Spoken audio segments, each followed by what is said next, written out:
Thank you for joining me and In Focus with Silvana Pavlovska. We are continuing with our five-part series of this podcast, which is dedicated to the paper written by Philip Korabot from King's College London. The title is Aspects of the Hellenization of Greek Macedonia, 1912 to 1959, published in 2005. This is part 3. Crucially, whereas in the convoluted times of the struggle over Ottoman Macedonia at the turn of the century, religious affiliation was considered as the basic marker of national identity. Now, whether at a governmental or the local level, the maternal tongue of all Slav speakers, former patriarchists and former exarchists alike, became a basic criterion employed to contest their allegiance to the imperative of ethnic loyalty. In August 1927, another inspector of primary education, this time in the prefecture of Florina, explicitly invoked Greek as the face of Greece and of Greekness itself, when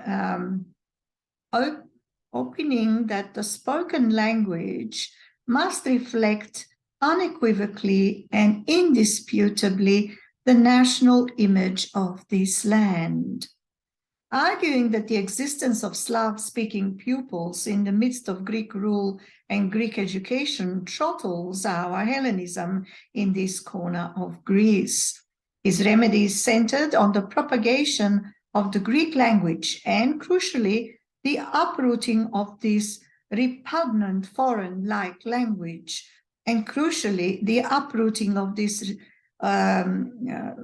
repugnant foreign-like language, on the hearing of which every Greek soul is irritated, he said, so that the people's national convictions can be revived and strengthened, said he. The return to the early 19th century Choraic notion of language constituting the very nation was also conditioned by the looming danger of Slav speakers being used as a kind of Trojan horse by neighboring Slav states, and the publicly unspoken conviction that even among former patriarchists, large numbers of them either were against the nation or harbored pro-Bulgarian convictions. In what amounts to an acknowledgement of the bankruptcy of the official 19th century discourse on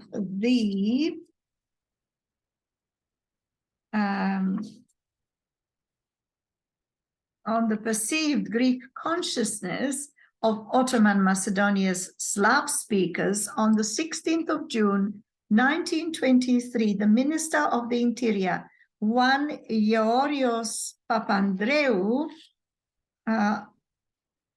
stated that numerous pro-Greek inhabitants in Macedonia, who over the centuries had been unfortunate enough to abandon their paternal linguistic idiom, had recently ceded even their Greek convictions, hating everything Greek. Neither the credulous assertion of the compilers of the 1928 official census that the majority of the 80,608 Orthodoxes, Macedonian Slavophones, had a Greek national consciousness, nor the appellation Slavophone Greeks, which was employed in public discourse in the post-1928 period, could conceal the evidence and perceptions to the contrary. In addition to the moral and, on occasion, logistical support offered by some pro-Bulgarian elements to the raids of the internal Macedonian Revolutionary Organization, IMRO, into Greek Macedonia, and the anti-national activities activities of locals who had emigrated to the United States and Canada, Greek officials, from prefects and governor generals to heads of the police forces and high-ranking prelates of the church in the region, not to mention discerned nationally minded citizens, incessantly spoke of vulgarophones, vulgarozontes, or simply groups with Bulgarian consciousness of borders guarded by partly enemy populations, by name and law Greeks, by soul Bulgarians, of people who detest anything that is Greek, collaborate with foreign gangs, hail foreign states, threaten us, scorn us, call us names, slander us, and delude themselves that one day the whole of Macedonia will become Bulgarian. Not surprisingly, the urgency that underscores such a discourse shaped the dynamics of linguistic Hellenization over and above the content and logistics of the whole homogenization process. For example, the compulsory character of primary schooling provided for in the constitutions of 1911 and 1927 was emphatically reaffirmed in the Venizelist educational legislation of 1929 and effectively and persistently monitored thereafter. And in the case of Slav-speaking pupils, it was facilitated by the assistance of law enforcement authorities, as a local school teacher gleefully maintained in 1931. Likewise, the establishment of night schools for illiterate adults, originally proposed as early as 1914, was not solely designed to combat illiteracy, but crucially to provide non-Greek speakers with elements from the contemporary life of the nation through the teaching of national history and geography. In the words of another school teacher, night schools constituted the basis of the Hellenization endeavor, and the work carried out therein was considered to be of immeasurable significance for the national good. Admittedly, though, says Philip Korabon in his paper Aspects of the Hellenization of Greek Macedonia, 1912 to 1959, the whole enterprise was to center on the molding of the Slav-speaking youth's soul from the tender age of 4. As early as October 1913, the Inspector General of Primary Education in Greek Macedonia had published a 32-page manual in which he highlighted the pivotal role that kindergartens could play in inculcating Greek sentiments in the soul of foreign-speaking offspring. Taking the cue, a month later, the Minister of Public Education, Ilias Tsiromokos, announced in Parliament the opening of numerous kindergartens in non-Greek speaking communities so that the offspring of the people learn to speak and think in the nation's mother tongue. There was, of course, the intractable issue of what was the nation's mother tongue, the spoken vernacular, demotiki, or the official written language, Kathare Vousa. Tsirimokos' fellow leading demoticists, M. Triantafiliadis, had no qualms in arguing for the former. Linguistic assimilation cannot but be attained through the living language, and it is this living language that must be taught in all Macedonian kindergartens and primary schools where there are foreign speakers. In the event, the issue was resolved in 1927 when the ecumenical government decreed that the language of instruction in primary education would be the demotiki, though other inherent obstacles to the assimilation of Slav speakers via education survived for much of the interwar period. In the meantime, parallel attempts were made to Hellenize the principal carriers of the cultural environment in which the Slav-speaking youth grew up, through the linguistic and spiritual assimilation of the Slav-speaking mother. For it is primarily she who transmits to her children and perpetuates through them the Bulgarian language, Bulgarian manners and customs, Bulgarian culture. Yes, this comes from P. Dimitriadis to Minister of Education and Religious Affairs, 8th of January 1932, this quotation. To this effect, the state, in cooperation with the Society for Dissemination of Greek Letters, opened a number of female boarding schools in Western and Central Macedonia, in which Slav-speaking girls received a Greek education. Upon graduation, it was envisaged that they would return to their homes and turn them into centers of the dissemination of Greek ideas, of Greek manners and customs, of Greek culture. Circumstantial evidence seems to suggest that such persistent efforts to wrest control of enculturation away from the private domain of the family and to place it under the control of state institutions met with limited success, at least in the short term, not only because the kindergartens, primary and boarding schools and the like were hampered by a perennial shortage of suitable personnel, inadequate infrastructure and insufficient funds, but also because today's Greek school is neither a true educational nor an assimilatory force, at least as far as agricultural and stock-raising populations are concerned. It seeks to put by force in the head of rural Slav children a few incomprehensible words and expressions that neither relate to their daily experiences nor are essential for their advancement. This comes from Karavidas, 1931, page 240.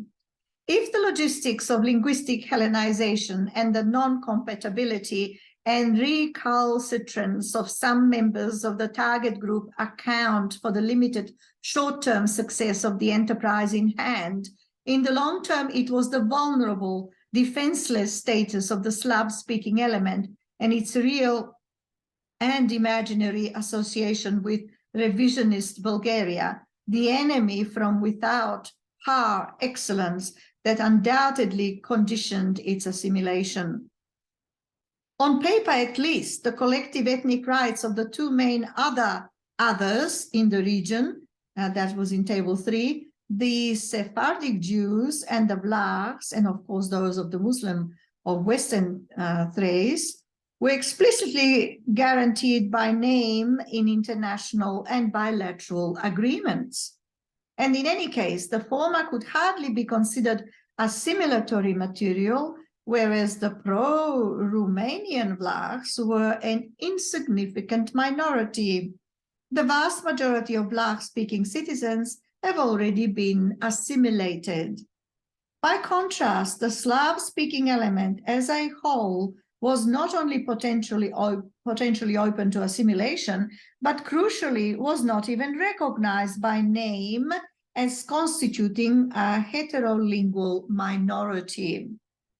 Its well-being was theoretically assured in the context of the broad obligations that Greece, together with numerous other European states, in the immediate aftermath of World War I, had undertaken vis-a-vis those of its citizens who belong to racial, religious, or linguistic minorities, placed under the auspices, I beg your pardon, of the League of Nations.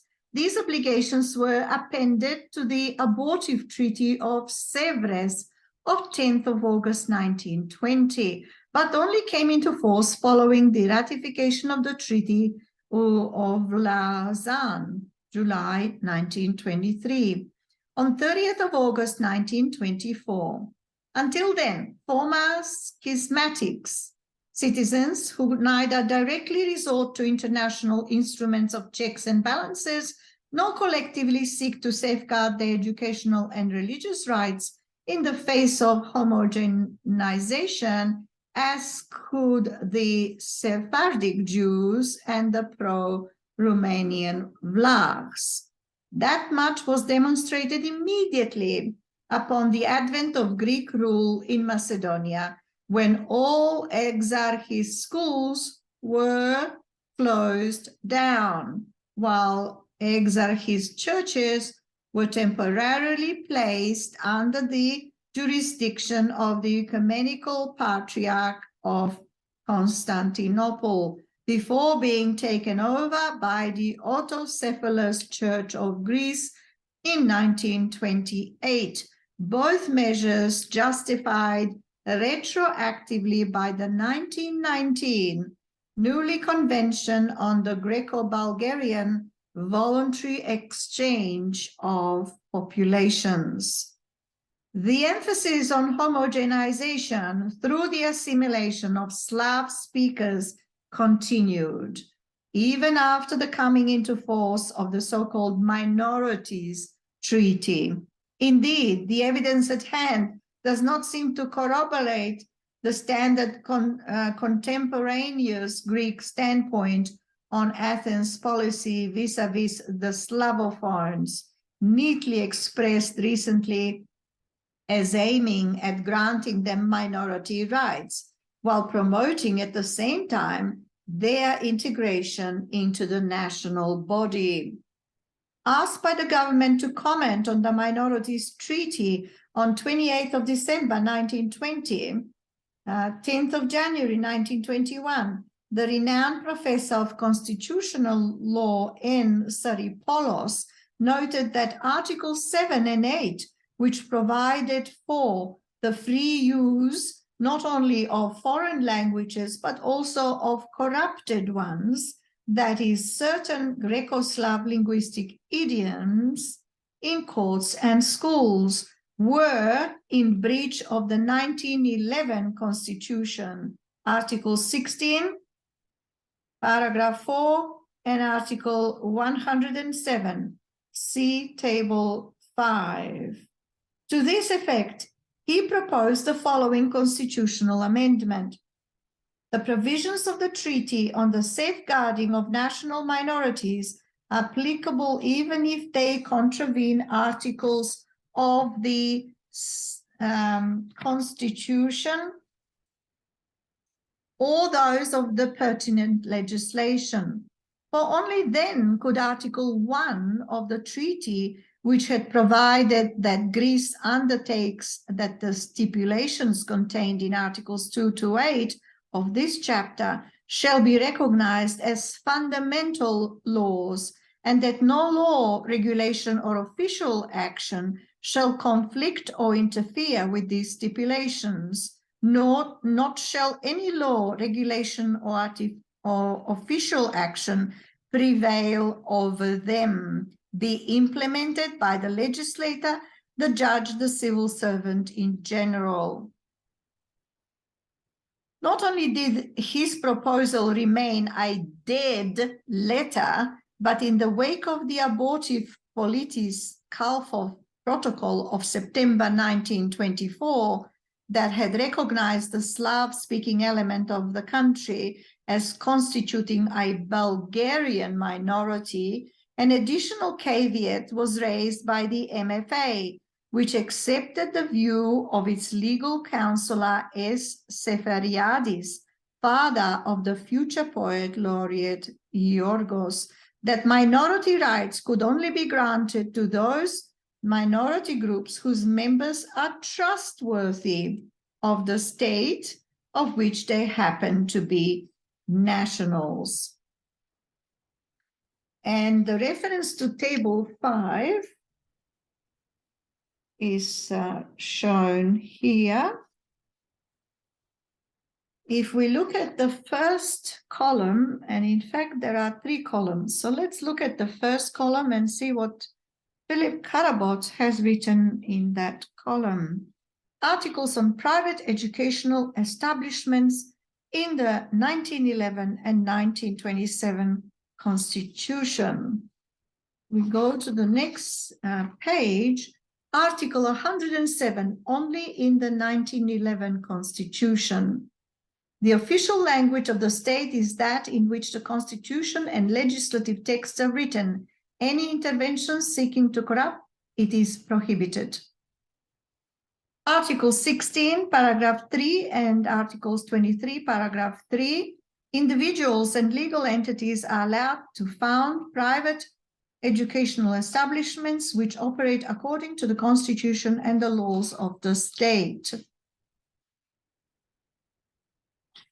If we look at the second column,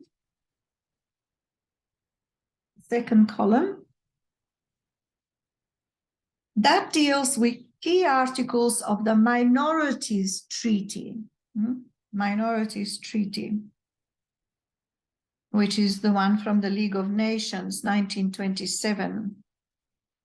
Article 7, paragraph 4, no restriction shall be imposed on the free use by any Greek national of any language in private intercourse, in commerce, in religion, in the press, or in publications of any kind, or at public meetings.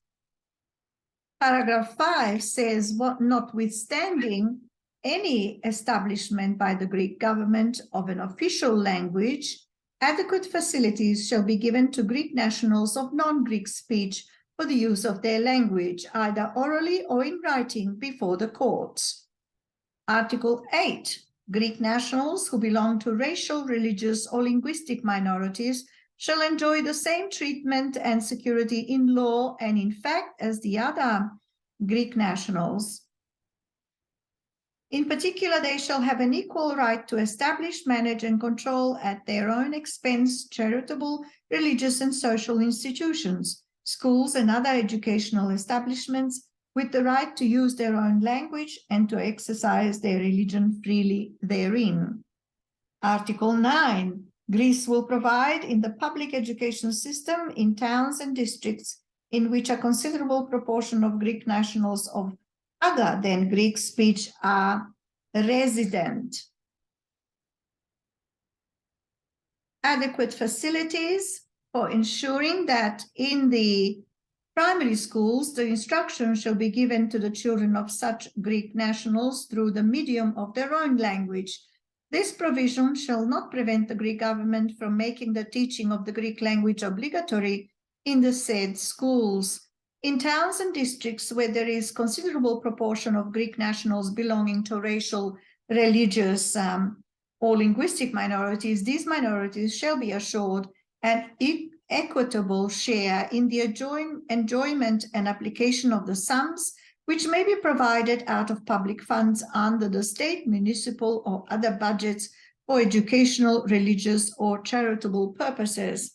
The provisions of this article apply only to the territories transferred to Greece since January 1st, 1913. So that was column 2 in table 5, which is the one from the Minorities Treaty from the League of Nations. Now, the third column, assessment of Greek Ministry of Foreign Affairs. Let's see what that says. As regards Article 5, the Greek government is neither thinking to nor can appoint in each court as many translators as the number of linguistic idioms that are spoken in the new lands. Therefore, and for the time being, it will continue itself to the appointment of translators of Turkish, which is the most widespread language after Greek.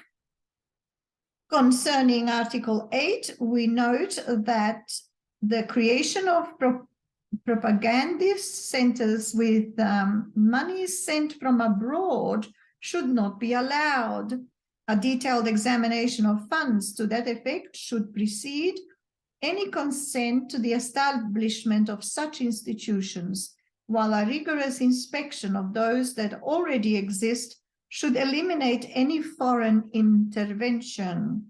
We specifically stress that the relative application should correspond to the free will of the community and should not be the work of a few troublemakers, said the Greek government.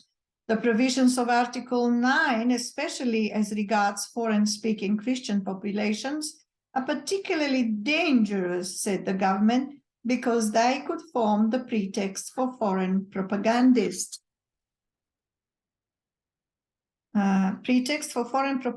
activities.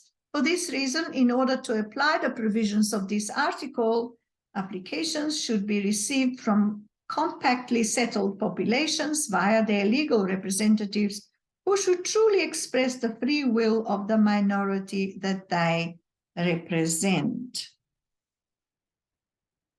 So we've just gone through table 5 with the 3 columns, articles on private education establishments in the 1911 to 1927 constitutions, the key articles of the Minorities Treaty, and the assessment of Greek Ministry of Foreign Affairs. As the right-hand column in table 5 suggests, Athens was not eager to execute its minority obligations vis-a-vis the Slav-speaking element. Seizing on the fact that the treaty as a whole neither explicitly set out the precise criteria on the basis of which a population group was to be considered a minority, nor specifically named the Slavophones as such, it was content to leave the matter of granting the minority rights to their own devices. And the author of this paper, Philip Karabot, continues to say that only when taken to task did it seek to meet its obligations, albeit grudgingly. Well, that concludes part 3 of a 5-part podcast on aspects of the Hellenization of Greek Macedonia 1912 to 1959. Thank you for your attention. Thank you for listening. And please join me for part 4.